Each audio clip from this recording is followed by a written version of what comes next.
va en être gagnant. Parce que, comme le dira notre premier refrain, « Approche tes mains de la flamme, j'ai du bon feu, tu verras, ça ira mieux ». Moi, je pense que c'est un petit peu ce qu'on vit depuis le début de cette retraite. On s'approche de cette flamme qu'est Dieu, et je suis certain qu'on repart d'ici en allant mieux, en étant guéri ou libéré d'une façon ou d'une autre. Alors ce sera notre façon pour aujourd'hui de proclamer notre foi au Seigneur, mais auparavant, j'aimerais signer un petit contrat avec vous autres. Là, je ne sais pas si ceux qui sont debout en arrière, c'est tous des gens qui attendent pour se confesser. Je voudrais pas, là, parce que ça va créer un va-et-vient. Il y aura des confessions après la rencontre aussi. Alors, ceux qui attendent pour les confessions, là, si vous voulez regagner une place, ça va être moins distrayant.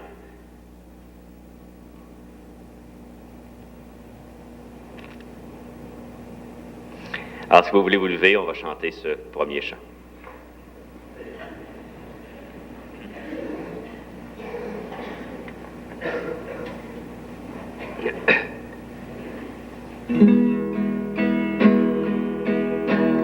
Approche tes mains de la flamme, j'ai du bon feu. Approche tes mains de la flamme, tu verras, ça ira mieux. Toi dont les souvenirs pleurent, toi dont les amours sont mortes, viens partager mon bonheur. Allez, viens, je t'ouvre ma porte. Approche tes mains de la flamme, j'ai du bon feu. Approche tes mains de la flamme, tu verras, ça ira mieux. Si tu n'as pas eu de chance, si tu marches dans le noir, chez moi j'ai du feu qui danse. Allez, viens prendre un coup d'espoir. Approche tes mains de la flamme, j'ai du bon feu. Approche tes mains de la flamme, tu verras, ça ira mieux.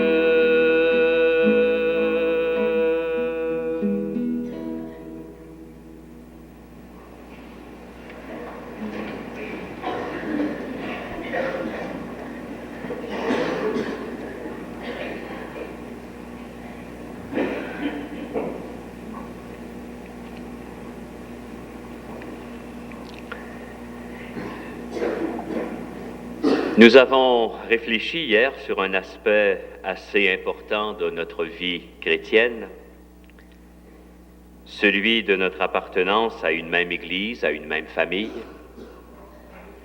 Et nous réalisions que dans notre famille chrétienne, nous étions habités par un personnage extraordinaire, très puissant, très fort, l'Esprit même de Dieu. Et c'est cet Esprit Saint qui, petit à petit, nous aide à accomplir la volonté de Dieu dans chacune de nos vies. Cet après-midi, j'aimerais qu'on s'arrête un petit peu sur un aspect peut-être plus particulier, mais non moins important, de cette même volonté de Dieu pour nous, à savoir sa volonté pour le couple, pour tous ceux et celles qui sont déjà engagés dans le mariage ou ceux qui projettent de s'y engager un jour. Je ne vais pas me présenter devant vous comme un spécialiste de ce sujet, loin de là. Je voudrais simplement que vous m'accueilliez parmi vous comme un de vos frères, comme un chrétien, tout comme vous, bien que prêtre. Je voudrais vous partager simplement le fruit de beaucoup de lectures sur ce sujet, le fruit également de beaucoup de rencontres avec des couples. Moi, j'en suis arrivé à me faire une opinion sur le mariage et je vous partage cette opinion tout simplement. Si ça peut aider votre vie de couple, tant mieux. Vous aurez peut-être l'impression que je m'embarque un peu moins dans le bateau que les autres jours, parce que je serais tenté de dire, vous autres qui êtes embarqués dans le mariage, comme si moi, ça ne me concernait pas. Ça va être juste une question de vocabulaire, parce que je me sens embarqué sur le même bateau que vous autres, finalement. J'ai moi aussi une épouse à laquelle j'ai promis amour, j'ai promis fidélité jusqu'à la fin de mes jours. Cette épouse, c'est l'Église. C'est une épouse qui me permet de coucher dans un lit simple, mais c'est une épouse quand même. Non, je veux dire que ce que j'ai à dire au couple, je me l'applique presque intégralement dans ma vie de relation avec les autres, dans ma relation avec Dieu. Et si jamais il se trouvait dans l'Église des personnes qui se sentent un peu mal à l'aise d'y être, parce que votre mariage a été un échec, ou bien vous sentez qu'à plus ou moins long terme, votre mariage se dirige vers un échec, j'aimerais que vous vous sentiez autant à l'aise que n'importe qui dans cette Église. Si je suis amené à dire des paroles qui vous fassent de la peine ou qui vous blessent ou qui vous fassent regretter peut-être ce bonheur que vous n'avez pas connu dans votre couple, dites-vous bien que c'est pas intentionnellement que je veux le faire. Je suis pas un sadique qui est ici pour vous faire pleurer. Si ça arrive, dites-vous que par-dessus cela, Dieu vous aime puis vous accepte comme vous êtes dans la situation pénible que vous avez vécue ou que vous vivez peut-être actuellement.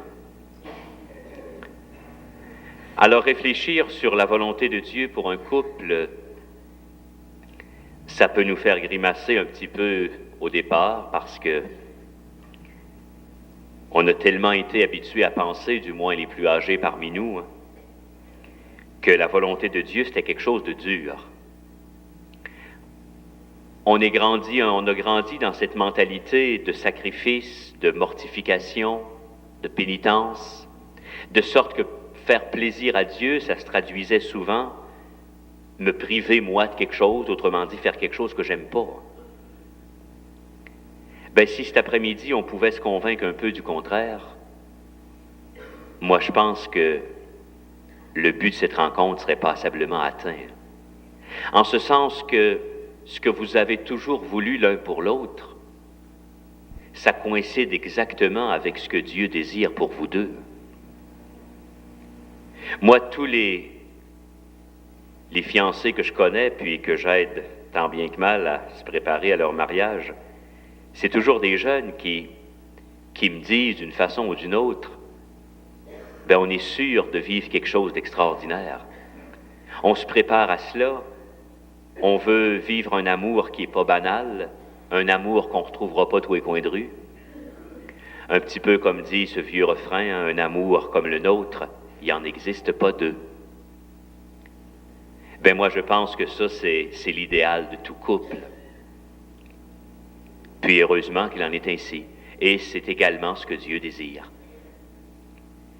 C'est peut-être dommage, cependant, que j'en arrive à traduire ce projet que j'ai et que Dieu a pour mon couple en termes de ce que je fais pour l'autre.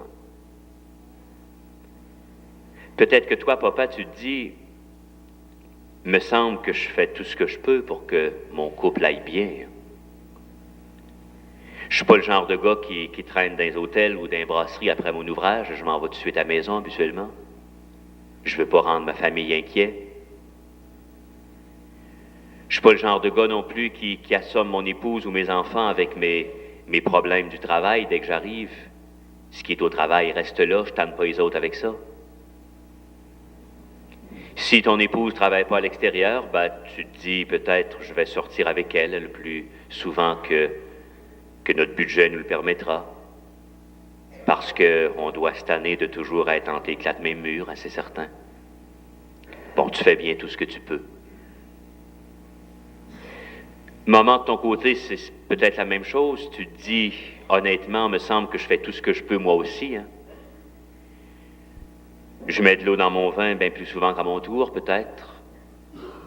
Je suis pas le genre de femme non plus qui assomme mon mari dès qu'il arrive avec mes problèmes de la journée. Tu lui prépares son petit repas favori, peut-être bien plus souvent qu'il le mériterait. Bon, c'est merveilleux, hein, puis je pense que ça fait partie du plan de Dieu. Mais pour moi, le noyau ou le cœur du plan de Dieu pour un couple se situe ailleurs. Je pense que c'est que vous en arriviez tous les deux à vous aimer dans votre communication. Je pense que la question fondamentale à vous demander, c'est celle-ci. Combien intime tous les deux est notre communication verbale, c'est-à-dire avec des paroles, notre communication non verbale et notre communication sexuelle. Et je suis à peu près sûr que la réponse que vous allez donner à cette triple question va vous donner pas mal exactement votre correspondance à la volonté de Dieu pour vous deux. C'est un secret pour personne qu'un amour ou bien une amitié, à ce niveau-là, ça se ressemble pas mal.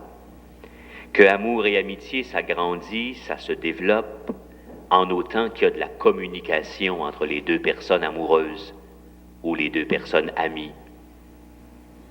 Qu'on appelle ça de l'échange, qu'on appelle ça du dialogue, ou simplement se parler, la réalité est la même. Et comme Dieu veut que votre amour grandisse, c'est ça son projet le plus cher, c'est bien certain qu'il veut que vous soyez des êtres de communication, que vous soyez deux personnes qui échangent à tous les niveaux de votre personne. Et moi, je pense personnellement que c'est une tragédie pour un couple qui en arrive à perdre son émerveillement l'un devant l'autre. La journée, par exemple, où vous serez plus capable de vous dire « Chérie, j'en reviens pas. J'en reviens pas qu'un jour on se soit rencontrés. Ça a peut-être été une petite circonstance bien niaiseuse qui a fait que vous vous connaissiez. Vous étiez par hasard dans le même hôtel un samedi soir, bon, puis ça a fait clic. Ou bien c'est un ami qui vous a présenté à un moment donné, puis ça a marché. Ben moi, j'en reviens pas que ce jour-là soit arrivé, que cette circonstance se soit produite. Parce que si ce jour-là n'était pas arrivé, on ne se serait pas connus, toi tu te serais marié avec un autre, moi avec une autre. Toutes ces joies qu'on n'aurait pas vécues ensemble, toutes ces peines aussi, ces épreuves qu'on n'aurait pas traversées, tous les deux ensemble, à s'encourager, à s'épauler. Ben la journée où vous serez plus capable de vous dire ça, j'en reviens pas, là. Moi, j'aimerais vous dire cet après-midi que de son côté, Dieu sera toujours capable de vous le dire. Parce qu'à ses yeux, je suis sûr que vous êtes un couple unique, un couple irremplaçable. C'est pas pour rien que, dès la première page de la Bible, Dieu me dit « L'homme quitte son père et sa mère, il s'attache à sa femme, ils ne font plus qu'un. »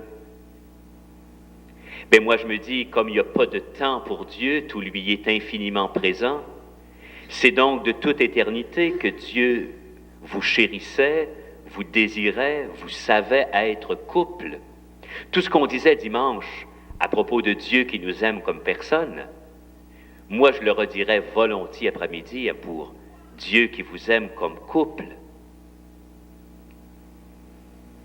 Et ça pour moi c'est tellement pas une pieuserie. C'est la réalité bien concrète. Je m'appuie là-dessus sur Jésus qui a fait de votre amour un sacrement. Puis un sacrement dans notre Église, là, c'est pas de niaiserie. Moi, je me plais à appeler ça un cadeau extraordinaire que le Christ nous a fait. Puis il n'en a pas fait des tonnes de ces cadeaux-là. Il en a fait 7. Mais ça veut dire tous les deux que vous êtes un des 7 cadeaux les plus précieux que possède l'Église. Je sais bien que le monde autour, c'est pas ça qu'il nous dit. La société, elle, au contraire, on dirait aujourd'hui qu'elle me fait croire que le mariage, il n'y a rien là. Que c'est quelque chose de banal, voire même d'un peu quétaine. De sorte que rendu à 23, 24, 25 ans, là, ben, peut-être que tu commences à penser à te caser. Là, tu rencontres un partenaire, un conjoint. On se fréquente quelque temps. Puis, après un certain temps, ben, après s'être tout dit, on se pense mûr et prêt pour cette aventure qu'est le mariage. Et comme on pense bien se connaître, on pense s'être dit beaucoup de choses, on néglige très vite de se parler. Qu'est-ce que ça me donnerait d'y demander comment il ou elle se sent après sa journée d'ouvrage, par exemple? Rien qu'à y voir la face, hein, je le sais. Rien qu'à y voir la face. Comment de choses comme ça on présume chez les autres? Pourquoi lui demander comment il ou elle se sent après telle veillée avec tel couple d'amis, par exemple? Parce que moi, je suis bien avec ces amis-là, je présume que mon conjoint est bien automatiquement. Je l'ai ou je la connais tellement bien. Alors que c'est archi faux. On ne connaît jamais une personne humaine complètement. Pour moi, une personne humaine, c'est un mystère à 2 pattes. Jamais on connaît un autre complètement. Alors, d'une part, on néglige de se parler très vite parce que on pense bien se connaître, que ça vaut plus la peine. Et puis, d'autre part, on se dit que la vie est trop rapide. On n'a pas de temps à perdre à ces niaiseries-là. C'est vrai que la vie va vite, mais soyons honnêtes. Combien souvent aussi est-ce qu'on contribue à la rendre rapide, notre vie? Très tôt, on s'embarque dans un tas de patentes qui sont bonnes en soi, d'accord. Patentes sociales, sportives, culturelles, religieuses. Puis très souvent, ça devient des échappatoires hein, pour ne pas être ensemble. Ça devient autant d'occasions pour vivre des affaires séparément. Puis à un moment donné, ben, ça s'accumule tellement, ces expériences, que on ne sait plus par quel bout commencer pour se les raconter. L'autre est tellement loin de nos intérêts, de nos préoccupations, que ça vaut plus le coup. Et puis c'est là que le fossé se creuse, puis très vite à part ça. Alors que, quand vous vous fréquentiez, hein, vous le preniez certainement, ce temps de vous dire, de vous parler, j'en suis sûr. Puis maintenant que vous êtes ensemble pour la vie, ce serait plus possible. Maintenant que vous êtes ensemble jusqu'à la fin de vos jours, de trouver à chaque jour, ou enfin le plus souvent possible, quelques petites minutes, même si c'est pas long, pour liquider à mesure les petites affaires. Même s'il y a des enfants maintenant entre vous deux. Je sais, les enfants, c'est dur pour la patience. Puis à un moment donné, ça devient un obstacle à notre manque de dialogue. Tellement ils demandent d'énergie, ils demandent de temps, ces enfants-là. C'est vrai. Mais je me demande si d'autre part, il n'y aurait pas lieu de leur communiquer un certain principe de respect de vous deux quand ils sont tout petits. Par exemple, vous leur apprenez des petites règles de politesse, même si ça prend du temps à rentrer des fois. Ben, je sais pas, quand l'enfant crie à tue-tête quand vous êtes au téléphone, ben ça se dit ça. Hein. Crie pas si fort, tu le vois bien, là. je parle avec mon oncle au téléphone. Ben, petit à petit, l'enfant, il apprend à démêler ça, que quand on parle au téléphone à côté de lui, on ne crie pas. Ben, je me demande si vous l'habituez aussi à un moment donné, à vous respecter dans un certain temps de dialogue, tous les deux.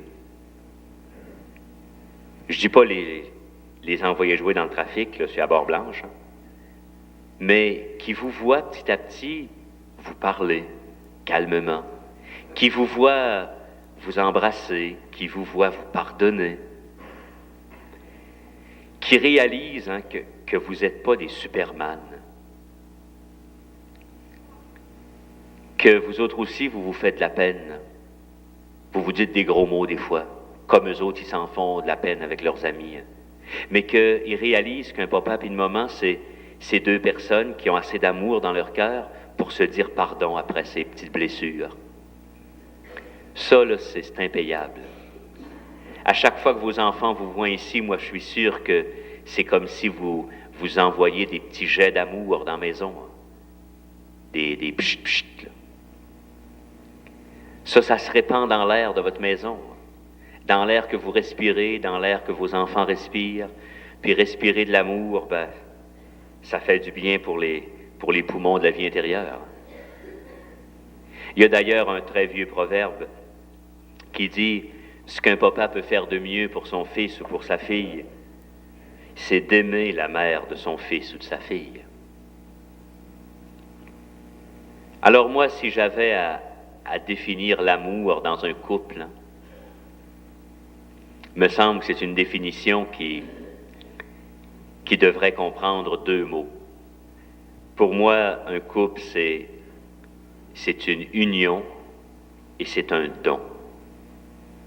C'est deux personnes qui s'unissent l'une à l'autre, mais pas de n'importe quelle façon. Elles s'unissent en se donnant l'une à l'autre. Ça veut dire ça que te marier, c'est pas un droit de propriété que tu acquiers sur l'autre. Hein. C'est pas toi qui deviens propriétaire de ton conjoint. C'est pas toi qui as mis le grappin dessus. Même si on dit c'est moi qui l'ai eu, la petite Tremblay, hein? Ou c'est moi qui l'ai eu, le petit Villeneuve. Ben non, c'est pas toi qui as eu l'autre. Si le mariage c'est de se faire avoir, de se faire attraper, moi je suis bien content que personne m'ait eu. Ben non, c'est pas de se faire attraper.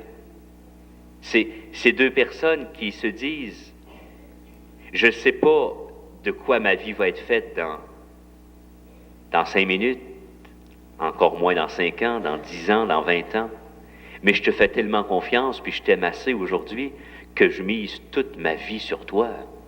Je risque tout avec toi. Moi, je connais rien de plus beau au monde qu'un tel don. » Ça veut donc dire ça que le meilleur que tu puisses donner à ton conjoint, c'est toi-même. C'est ta présence, c'est ta tendresse, c'est ton baiser, c'est ton oreille attentive. Il n'y a rien qui va remplacer ça. Hein? Pas un cadeau, même si on a besoin de cadeaux. On n'est pas des anges. Mais si derrière ton présent, même s'il coûte bien cher, même s'il est en fourrure, si derrière ton cadeau, il n'y a pas de don de ta personne, ça ne sert à rien. Tu ne peux pas acheter ton conjoint longtemps avec des bebelles. Alors, prendre ce temps de vous donner à l'autre, de communiquer à tous les niveaux, moi, ça m'apparaît le cœur, hein, le noyau de la volonté de Dieu pour le couple, pour votre couple. Et j'ajouterais même à cette communication de base deux petits ingrédients qui m'apparaissent fondamentaux. Même si ce n'est pas ajouté, ça fait partie de l'amour. Je trouve essentiel qu'il y ait entre vous deux beaucoup de pardon. Vous savez, la personne qu'on rencontre une fois par année dans le temps des fêtes, à notre mononcle des États, là, il n'y a pas grand chance qu'on y fasse de la peine à celui-là. Hein. On se voit assez peu souvent qu'on fait attention de ne pas se piler ses pieds. Mais la personne avec qui je vis à chaque jour, par exemple, moi je pense à mes confrères en communauté. C'est eux autres qui me tapent sur les nerfs à longue. Puis c'est sur eux autres que je tape sur les nerfs aussi, sans doute. Moi je prêche des retraites, je ne suis pas toujours avec eux. Mais vous autres, vous êtes très très souvent ensemble dans une journée, ben ça veut dire inévitablement des petits coups d'épingle. Puis ça, c'est normal. Et des petits coups d'épingle accumulés, pour moi, au bout d'un an, ça fait bien plus mal qu'un bon coup de marteau au jour de l'an. De sorte qu'un couple, je pense que c'est deux personnes qui ne peuvent pas avoir la tête sur le même oreiller le soir, sans se dire pardon. Ou au moins montrer sa blessure à l'autre, en dire, écoute, ça va peut-être te paraître niaiseux, mais ce que tu as dit ce matin, moi, ça m'a fait de la peine, puis je me suis fait de la bile avec ça toute la journée. J'ai peut-être pas raison, mais j'aime mieux te le dire. Si l'autre n'est pas assez fin pour s'excuser ou s'expliquer, je me demande si il ou si elle est digne de votre amour. Puis quand vous vous pardonnez, là, de grâce, allez pas dire on efface tout, hein. On passe l'éponge, on recommence à zéro. C'est-tu assez plate de tout le temps recommencer à zéro? Moi, j'aurais l'impression de virer en rond. Vous recommencez pas à zéro après un pardon. Vous venez de marquer au moins 1000 points. C'est comme ça que l'amour grandit, c'est en se pardonnant. Alors, beaucoup de pardon, puis je dirais aussi beaucoup de prières. Je ne vais pas dire nécessairement ici qu'un couple, ce serait deux personnes qui, le soir, par exemple, feraient une prière au Seigneur avant de s'endormir. Ça peut être ça, remarquez bien. Mais je voudrais donner un sens plus vaste à ce mot-là. Pour moi, un couple, c'est deux personnes qui doivent avoir une ouverture au spirituel. De réaliser que leur amour, même s'il est bien beau, même s'il est bien chaleureux, ça origine du cœur de Dieu, ça. C'est Dieu qui s'est présenté à nous, qui s'est défini comme étant l'amour. Ça veut dire que nos amours humains, même s'ils sont bien beaux, bien chaleureux, ne sont que de pâles reflets de son amour à lui. Ben moi, je dis que Dieu doit avoir une place dans un couple. C'est à chacun de trouver la façon de l'insérer, mais il doit avoir une place. Sans ça, ça devient un couple fade, un couple matérialiste, puis Dieu sait qu'il y en a une gang aujourd'hui, qui ont perdu Dieu de vue. Ben ça fait des gens aussi qui mettent tous leurs œufs dans le même panier, comme on dit, qui sont pris par tout ce qui est matériel, leur conversation est meublée de tous leurs gadgets, de toutes leurs affaires, de leurs voyages, de leurs beaux vêtements. C'est-tu assez tannant de toujours être avec du monde de même, qui n'ont pas d'autre ouverture? Moi, en tout cas, ça me tanne, puis après 5 minutes, je m'invente un rendez-vous, puis je m'en vais. On est plus que des consommateurs. Je veux bien croire qu'à la journée longue, les médias nous disent qu'on est rien que bon à aller dépenser nos piastres chez tel marchand qui fait une vente. Mais si vos enfants ne voient de vous que cette seule valeur, ben vous allez en faire simplement des consommateurs, c'est certain. C'est ce que vous vivez en profondeur, hein, puis quotidiennement. C'est comme ça que vous formez l'autre génération. Alors ça veut dire qu'on a ramé un peu à contre-courant, hein, pas rien qu'un peu, pas mal. Et encore une fois, on y revient toujours, on a besoin pour ça de l'aide de Dieu. Sans moi, dit-il, vous ne pouvez rien faire. Je pense que c'est aussi vrai pour la vie du couple. Alors j'aimerais, avant de continuer, qu'on demande à Dieu simplement de nous apprendre à aimer, chacun dans notre vocation propre, qu'il nous apprenne aussi à nous donner les uns aux autres, et en tant que conjoints à nous donner l'un à l'autre, et qu'il nous apprenne à prier. On a tous besoin de faire cet apprentissage. Levons-nous et chantons.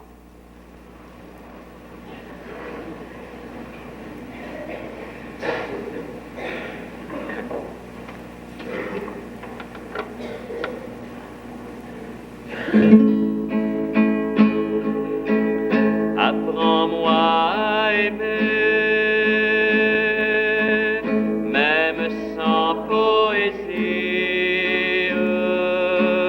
Apprends-moi à aimer plus que moi. Apprends-moi à aimer, à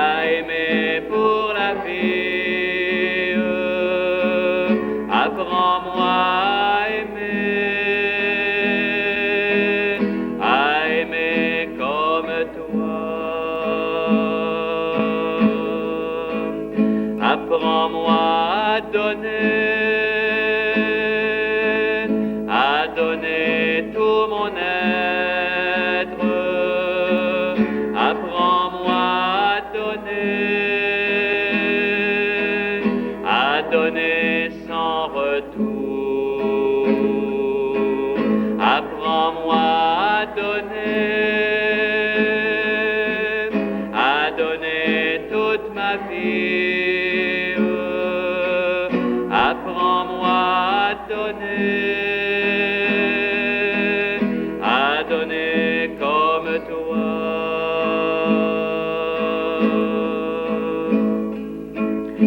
Apprends-moi à prier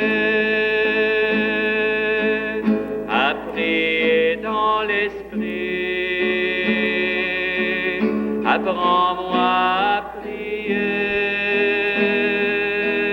à prier avec toi. Apprends-moi à prier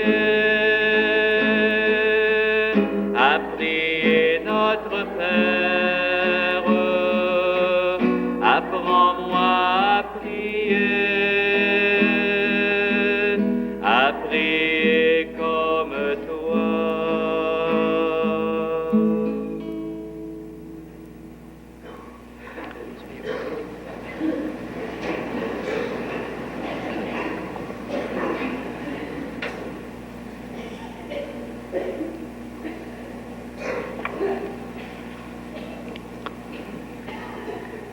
Vous seriez tous des couples mariés civilement dans cette église cet après-midi. Puis je parlerai exactement de la même façon.